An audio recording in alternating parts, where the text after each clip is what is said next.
Om Shri Rama Rama Ramedi Rame Rame Manorame Sahasranama Tattulyam Rama Nama Varanane. The repetition of the name of Rama is equivalent to the chanting of the whole of the Vishnu Sahasranama, or the 1001 names of Lord Vishnu. In this podcast, Vanamali is reading from her own book on the life of Sri Rama, known as Sri Rama Lila.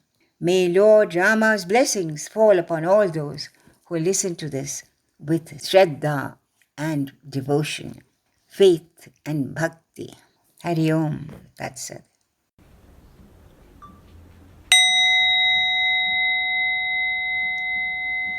Canto 4. The Mighty Battle. The Vanara army now charged the eastern gate of Lanka, giving blood-curdling cries. They clambered up the walls and broke the ramparts. Very soon they made inroads into the other 3 walls. The whole place was alive with a mass of leaping and screaming vanaras bent on destruction. The Rakshasa army ably defended their bastion, and the first day's fight continued into the night, which was a time when the Rakshasas, who were night wanderers, became more powerful. Indrajit, Ravana's son, was one of the ablest warriors. The name given to him at birth was Meghanatha, but he came to be called Indrajit after he defeated Indra, the king of the gods. He was a master magician and the prince of illusions, Ravana's golden boy, who could take on any form at will. It is said that only his mother Mandodari knew his real form. After having almost defeated Angada, he leapt into the air and disappeared into the clouds. From this vantage point, where he could not be seen, he sent the deadly Nagapasha, or noose of the serpent, with which he bound the 2 brothers who had already been badly wounded by him. Rama fell to the ground in a faint, and Lakshmana followed suit. Enmeshed by the magic cords, lacerated all over their bodies with Indrajit's deadly arrows, they lay on their bed of arrows, drenched in blood, with hardly any sign of life, except for an occasional feeble twitching. There was panic in the Vanara army, and they stared at the sky in the hope of being able to see Indrajit, but none of them could see him except Vibhishana, and he was also helpless against a snake noose. Indrajit was jubilant, for he was sure that he had killed the brothers. Having created havoc in the rest of the army, he returned to his father and gave him the happy news. Sugriva was desperate when he saw Rama and Lakshmana in this state, but Vibhishana comforted him and said, "Take it from me that they are not dead. It's only a temporary faint. Let us chant some mantras and they will wake up. Now it is up to you to keep up the morale of the army until the brothers recover consciousness. You should not allow your affection to weaken you. Both of them will have to be guarded carefully until they regain consciousness."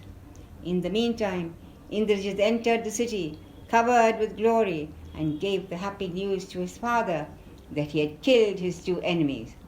Ravana was overjoyed and blessed his valiant son.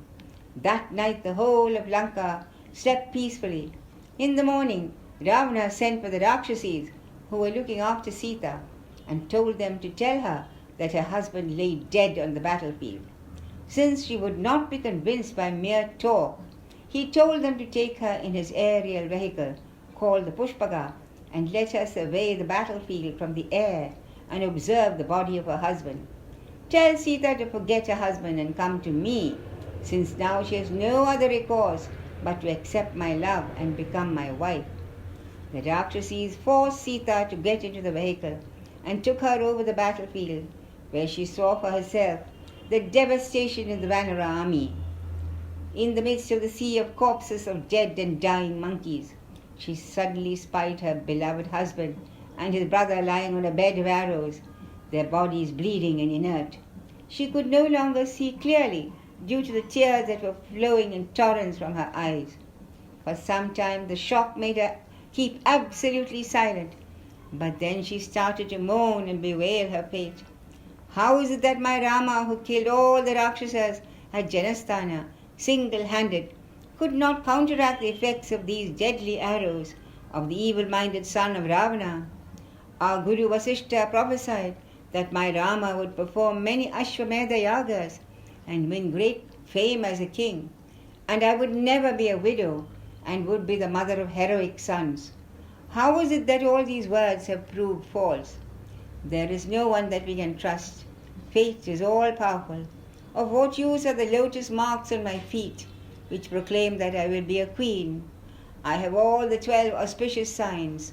My body is symmetrical, my teeth even, my navel set deep in my stomach, my breasts are full, and skin and hair soft. My complexion is pearly, and my soles touch the ground when I walk. Yet this calamity has overtaken me. One of the Rakshasis, who was kinder than the rest and had befriended Sita before, now comforted her with these words: My lady, please do not weep. Your lord is not dead. Neither of them is dead. See how the vanaras are guarding their bodies. They appear to be waiting for them to recover. Take this opportunity and have a good look at the face of your beloved husband, from whom you have been parted for such a long time. There is a glow about their faces which would not have been there if they were dead. So forget this sorrow and take heart. Sita was thrilled to hear this. She observed the two carefully and confirmed what was said by the kindly Rakshasi. She raised her palms in prostration to Rama, and then they returned. Slowly, after a passage of time, the Nagapasha ceased to have effect, and Rama came to consciousness. When he saw his brother lying apparently dead, he started lamenting and swooned again. At that moment, when all of them were sitting and crying around the fallen princess, Sugriva's court physician came and said, Once long ago, when the gods and demons were fighting, the gods were struck down in a similar fashion, but their guru revived them with special herbs from the milky ocean. These herbs are known as Sanjeevakarani, which is capable of reviving those who are fatally stricken, and Vishalyakarani, which heals all wounds inflicted by weapons. Let Hanuman be sent to get them.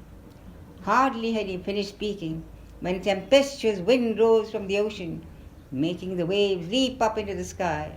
The force of the wind appeared to bend even the mountains. Trees were snapped like sticks and flung to the ground, and animals ran hither and thither. Suddenly Garuda, the king of birds, vehicle of Vishnu, cleaved his way through the storm-tossed sea. The storm had been caused by the wind raised by his enormous wings. He was the bitter enemy of all snakes, and as soon as he appeared, the Nagapasha or snake noose, which had bound the two brothers, started loosening its deathly hold over them. As he came nearer, they were released completely, and Lakshmana stirred as if from sleep. The wide-winged Garuda now came close to them and stroked their faces lovingly with his wings, and instantly their wounds vanished and luster returned to their faces. Their splendor, majesty, intelligence, and courage increased tenfold. Garuda embraced them warmly, and Rama said, When you caressed me with your wings, I felt as if my father was touching me. Because of you, we have been saved from this deadly snake noose. How wonderful you look! Pray tell me who you are. The bird said, I am Garuda, the son of Vinata, and I am your constant companion. I am your vehicle, and will always be hovering around you, even though you are not aware of it. I am the only one who could have saved you from this noose made of snakes, who have taken on the form of arrows, which Indrajit invoked by a special mantra. I am the ancient enemy, and that is why they vanished as soon as they saw me. O Rama, fear not. You and your brother are destined to destroy your enemies and have a glorious future. Your strength lies in your adherence to Dharma, and you will be victorious even though your enemies are treacherous. Now give me leave to go. Whenever you need me, just think of me, and I'll be there. Witnessing this miraculous recovery of the brothers, the monkeys chattered and clattered with delight. They beat their tails and thumped their kettle drums and jumped up and down with joy. Ravana heard these sounds and was puzzled. How can they be so happy and joyous when Rama lies dead, he thought. He ordered his spies to go and find out the truth, and was amazed when they returned with news of Rama's miraculous escape. Now Ravana sent another horde, led by the terrible warrior called Dhumraksha, the fiery-eyed one. But he was killed by Hanuman. Next he sent Vajradamshra, with fangs like sharpened diamonds, who was another invincible warrior, but he was killed by Vali's son, Angada. Then came Akampana, who was vanquished by Hanuman. Ravana was quite depressed at the death of 3 of his best warriors. He called his commander-in-chief Prahasta and told him to go. How is it that an army which can hardly be called an army at all defeat 3 of my best warriors? They are only a bunch of wild, fickle-minded vanaras who have never been trained in the art of warfare. They will never be able to face a well-disciplined army which marches ruthlessly under the guidance of a master general like you. Prahasta was happy to see the confidence which was placed in him by his master and advanced to the front. He created havoc in the Vanara forces until Lila confronted him and crushed his chariot and forced him to get down. They fought face to face until at last Lila took up a big boulder and crushed Prahasta's head. His frightened army abandoned their leader and flew back to the city. Ravana could not believe that his favorite commander had been killed. He decided that it was time that he himself entered the arena. Rama saw the huge army advancing and asked Vibhishana who were the leaders who were in the forefront of the troop. Vibhishana said, "The chariot with the lion banner belongs to Indrajit, and the one with the white umbrella holds Ravana, the lord of the Rakshasas." Rama gazed at him for a long moment and said, "Indeed, he is a glorious figure, such radiance like the sun at noon. He seems to be endowed with all the qualities of a great hero. Yet when I think that he is the one who has stolen my Sita, I cannot help but pity him, for he is coming closer to his death." Ravana arranged his army carefully and then plunged into battle. Sugriva had been itching to get his hands on the demon king and hurled rocks at him, which Ravana splintered with ease. At last he fell in a faint from one of Ravana's arrows, and the monkey horde fled in fear and ran to Rama. Rama stood up ready to enter the fray, but Lakshmana stopped him and said that it would be his pleasure to make an end of this wicked man. Hanuman in the meantime rushed at Ravana and said, "You have been granted many boons, but none which will protect you from monkeys. Now allow my right hand to teach you a well-deserved lesson." Ravana was furious when he heard this and said, "I will give you the opportunity of winning everlasting fame by hitting me just once, and then I'll kill you." Hanuman punched him on his chest, and Ravana reeled under the pressure. He admired Hanuman's strength, but did not wait for more. He turned his chariots towards Lila and did his best to wound him, but since Lila was the son of the fire god, he could not be killed. Ravana now directed his fury against the approaching Lakshmana. Then ensued a memorable fight between the two, which was watched by all the others.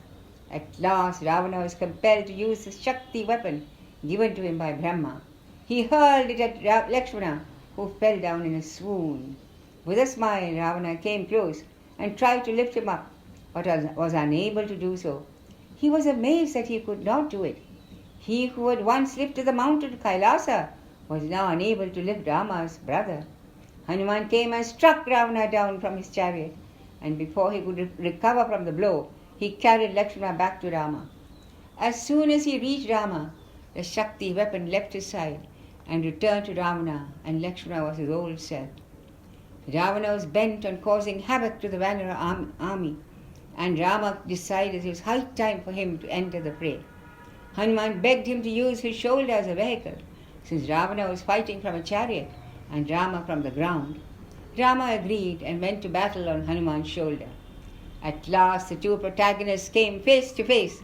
Neither could help admiring the other, but Rama said, "You think you are a hero, yet you have behaved in a fashion which no hero would behave.